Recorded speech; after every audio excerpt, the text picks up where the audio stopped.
കേരളത്തിൽ തീവ്ര മനോഭാവമുള്ള ഒരുപാട് പേർ വരുന്നുണ്ട്.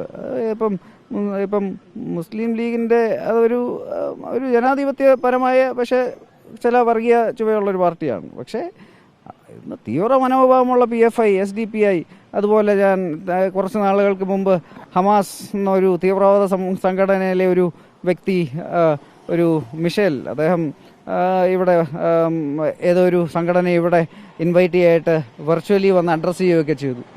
ഇതൊക്കെ വളരെ ഇവിടെ ഇത് വെറും ഒരു ജനാധിപത്യ സംഘടനയല്ല. ഇതൊക്കെ തീവ്ര മനോഭാവമുള്ള, വളരെ സമൂഹത്തിന് തന്നെ വളരെ ഭീകരാന്തരീക്ഷം സൃഷ്ടിക്കുന്ന വളരെ ഡേഞ്ചറസ് ആയിട്ടുള്ള ഓർഗനൈസേഷൻസ് ആണിത്.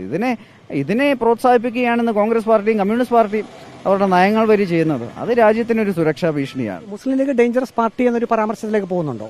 ഇല്ല, മുസ്ലിം ലീഗ് ഒരു ജനാധിപത്യ, ഞാൻ കേരള രാഷ്ട്രീയം എനിക്ക് വളരെ വ്യക്തമായി അറിയാം. അവരുടെ രാഷ്ട്രീയം ഇന്ന് അവരൊരു സമുദായത്തിന് വേണ്ടി മാത്രം നിൽക്കുന്ന ഒരു പാർട്ടിയാണ്. അതൊരു മതേതര പാർട്ടി എന്ന് പറയാൻ സാധിക്കത്തില്ല. പക്ഷേ അവർ ജനാധിപത്യപരമായി ഒരു മതേതരമല്ലാത്തൊരു പാർട്ടിയാണ്. പക്ഷേ തീവ്രവാദ പാർട്ടി എന്നൊന്നും ഞാൻ പറയില്ല. പക്ഷേ ഈ പറഞ്ഞ മറ്റ് പാർട്ടികൾ, SDPI, PFI, ഇവരൊക്കെ എന്താണെന്ന് നമുക്ക് വളരെ വ്യക്തമായി അറിയാം.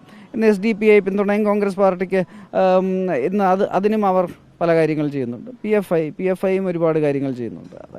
അതൊന്നും സമൂഹത്തിന് നല്ല കാര്യങ്ങളല്ല.